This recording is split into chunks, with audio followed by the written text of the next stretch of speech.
Hey, what's up, everybody? Adobe Masters here, and today I'm going to be showing you how to remove a background in Adobe Photoshop. So first thing we need to do is import some photos into here. I grabbed them off of Envato Elements, which is a subscription-based stock footage company. Check out the link in the description below if that interests you. Once they're imported in, we have a couple of methods that we can do. A really fast method, if you have like a perfect photo like this, is to just go to Select, Subject, wait a half second for it to render through. Then we're going to get a nice selection here. Click the mask button, and we're pretty much good to go. This is sort of your quick version of how to do it. Now, a lot of stuff got cut off if you wanted these hair pieces. If there was any refinement that needed to be done, then we need to start looking at the next step, which is to use our Select and Mask tool. So let's move to a slightly more complex photo, which is this female jogger, but a lot frizzier hair. And then in the background, we have different contrast points. There's different coloring throughout. It's going to make it a little bit trickier of a mask. We're going to go to Select, and then Select and Mask instead. Make sure you have your layer selected. Once we click this, we're going to be brought to this menu right here. And so essentially in this menu, we have a new selection of tools that are specifically for masking things out. The reason everything is transparent right now is because there's no subject selected. So if I went to, overlay or any of these in here, nothing's selected. So what we need to do is we need to select something. Easiest way is if we go up to here, make sure you have the quick selection tool and just click select subject. If you're using a human being, then this is going to be the easiest way. It'll understand where the human beings are and allow you to select them. If you have more than one human and you want to only select one, we'll cover that in a second. Now that we have this ready to go, we can refine it a little bit. For example, we do have an issue right here. There is hair that is this is still the trees in the background. So if you're still on the quick selection tool, you can zoom in using the zoom tool or your mouse wheels. Go down here, and then we are going to just hold this Alt key, and it turns it into a minus. You can also just click up here for the minus if you'd like to permanently have it, and then the Alt key will just shift it back to the plus. But we're going to then subtract out right here. It may need a couple of little touches in there to have it understand what you're trying to do here.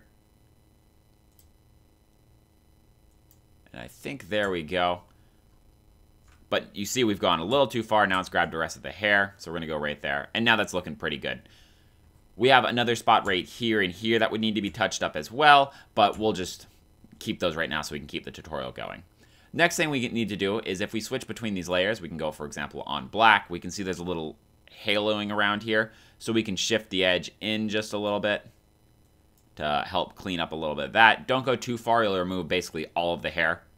So we have that good. I like to smooth out the edges a touch. They get a little jagged with this automatic thing, especially near, for example, along like, for example, a pant line that should be pretty straight. It can get a little jagged, which can make it look a little worse.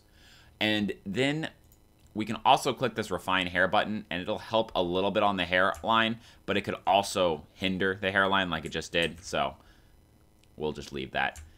All of this right here, if you want to make it all perfect, you're going to have to go in here and sort of manually touch up, remove certain things. For example, we need to sort of remove a little bit of that there. Sort of work through it bit by bit. But you have you have the tools to do it, and once you are ready to go, you click this OK button. You're going to have your mask, and then you can just sort of cut it out just like before. And now you have a better refined mask.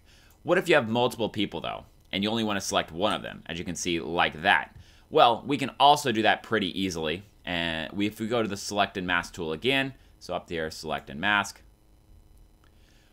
When we go to this button right here, this is our object selection tool. So it's automatically going to find objects for us that we can use, which Adobe is giving me the tutorial again about. But yes, this is what it'll do.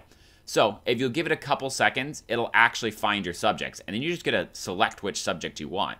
It even tries to find other things. Like, for example, it thought maybe this tree was a subject or this set of trees. So you'll see that there are different sort of ideas. It thinks maybe the top of the book is what you're looking for. But we can select anyone we want here. So, for example, if we selected this girl right here, it's then going to create this mask on her. We can then check it out on black, and you can see it's done a very nice job here. A little bit of we got some little bit of edge there that we can smooth out a touch, shift the edge back a little bit, and we are looking pretty good here. click that OK button, and we'll have a good cutout of just a single person. That is how you remove the background of different layers in Adobe Photoshop. It's a bit of an art to do this right, so you just got to keep sort of getting in there, figure out all the tools, work with it all, and you will learn how to do this really, really quickly, efficiently, and expertly through it. Thanks, everyone, for joining me. If you have any questions or comments, go and throw them in the comment section below on our website at adobemasters.net.